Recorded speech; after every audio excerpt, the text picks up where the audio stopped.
Alright, what is good, ladies and gentlemen? It is the Master Reviewer back again with another review, and today we got major tonal whiplash because we are doing a review for Barbie Life in the Dreamhouse. Yes, I know. Recently, all the movies I've done up to this point have been very action-oriented. You've had John Wick, James Bond.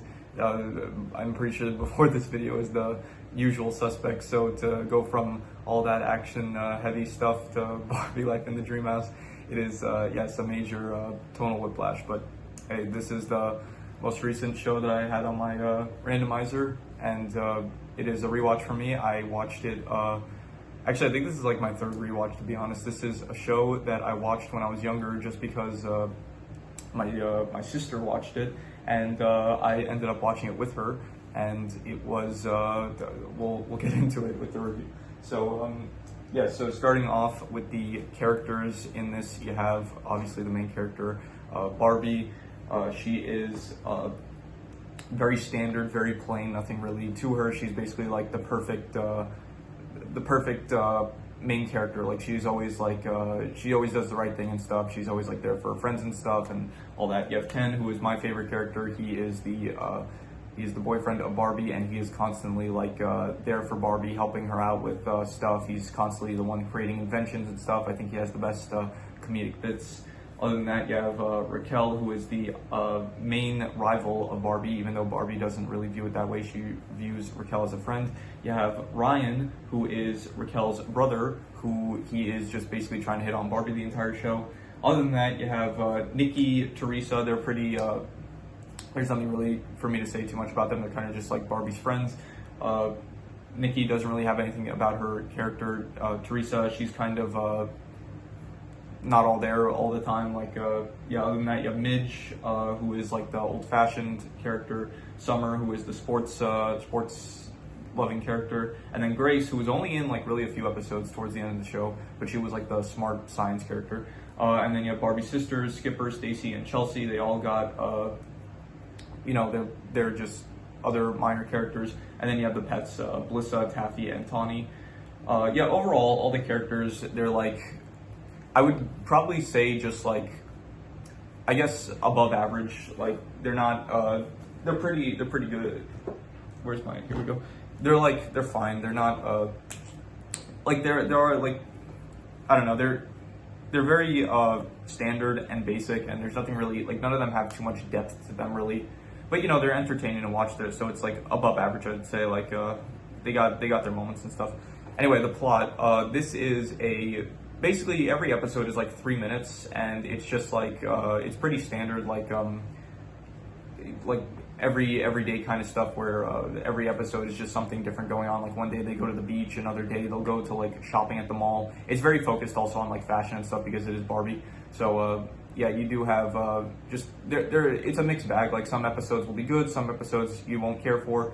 Some of the good episodes, there was like an episode where they had a competition to see who was Barbie's best friend. That was a good one. There was like some of the episodes are particularly longer. Like I'm pretty sure some episodes end up being like 10 or 20 minutes long. Most of them are 3, but there are a few that are longer. Like the Amaze Chase, where it's just they have one giant race between all the characters, and that is like, I'm pretty sure 20 minutes long. So in terms of the plot, I'm just gonna give it a 5. I'll give it also a 6 out of 10. I would say it's above average. Like there are there's good stuff there. There's like not as interesting stuff there. So I'll say 6 out of 10. I think that's fair. In terms of the setting, all of it takes place in wait, I have to write something down before I forget. Here we go. Yeah, so in terms of the settings, I would just give it like a 5.5. It's decent. It takes place in like Malibu and the Dreamhouse, which is fine. It all looks like very plastic and stuff. And I wanted to mention this. I forgot to do this in my review for Unlimited Fafnir. But when it comes to shows that are animated, I do also want to rank how the art style looks. So I'm just going to say this, for Unlimited Fafnir, I would give that art style probably like a 5.5 out of 10. I thought it was decent. For this, I will give the art style probably I would probably go with like 6 out of 10 maybe. It's like pretty, I guess above average. Like it works well for like the show that it is, of like a show about Barbie, and like Barbie's like it does very well look like a dull setting for, and which would suit the show well if it is about Barbie. So yeah, art style 6 out of 10. The setting 5.5, just because you know, all of it works, I guess, but nothing's like too interesting about it. It does look very much like pretty much everything looks fake, which is also like kind of the whole. It is like the not the purpose of the show, not the what am I thinking? Like it is what the show is going for. Like it is a show about Barbie and dolls, so it's like it should look like a doll setting. So yeah, just 5.5 for the setting. The genres for this were adventure and comedy. Adventure, I would probably give it like a 5.5. It was decent, I guess, in terms of the adventures. Like when they do go on adventures, it's not really the most interesting, but it is like the Amaze Chase. That is probably the biggest. The off the top of my head, that's the one that has the most adventure, and it was like, you know, it was decent, nothing great, but there were some, I guess, cool places they went to and stuff. Other than that, you have the comedy, which I will give I'll give probably a 6 out of 10 as well. Like the comedy's above average, I'd say. There is good moments where like characters will have some comedic bits. It's a very long show. There's like 80 something episodes. Something like that. Again, most of them are just 3 minutes long, but it's still very long. So, like, with that much, eventually you will, like, you throw that much at the wall, eventually something's going to stick. So, like, there are some moments where it's, like, it's comedic, and I did find the humor in it, and I think once or twice, maybe I did chuckle out loud. So, yeah, comedy, I'll just give a 6 out of 10. In terms of the worst thing, I'll just say the worst thing is probably just, like, that it does feel repetitive after a while. Like, after a while, it's, like, just there are episodes in there that you just don't care for and that just aren't as interesting. Particularly a lot of the ones with the pets, I just did not really care for. Anything with the 3 pets, which are Tawny, Taffy, and Blissa, which are, by the way, a cat, a dog, and a horse. So yeah, like anything with that, just there are like episodes that just you don't care for, and because those episodes that I don't care for, I would just give a not good. Like nothing's like bad per se, but you know, just there's some stuff that I just don't really care for.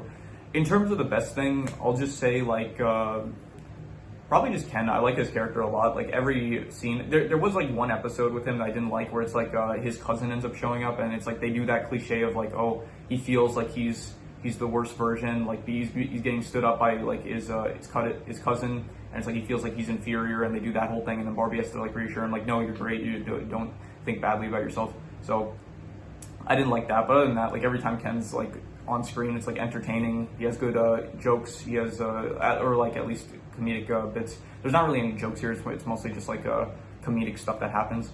So yeah, Ken's character, probably my favorite, and I would give Ken I'd give him like I'll go 7 out of 10, I'd say.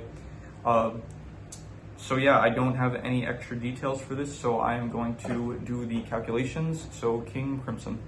All right, so it ends up averaging out to about a 6 out of 10, and honestly, that's what I would give it. It is a 6 out of 10. It's like it's above average, I would say. It's got, you know, good moments. It is something that I do think probably like part of it is nostalgia that plays into a factor, because I did watch it when I was very young.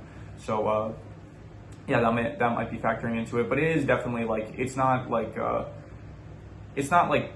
toddler level television and stuff. Like in general, I forgot to mention this. I think I said in the first video, like I don't review horror. I also don't really review reality shows or toddler stuff. Like I'm not going to do like reviews for Cocomelon and stuff, but there is stuff like this that is kind of like meant for a much younger audience that I don't mind doing reviews for. So yeah, so that is pretty much all there is to it. I'll say this now, I might do, the next video might be a tier list of the characters in the show, just because I did manage to find a tier list for it.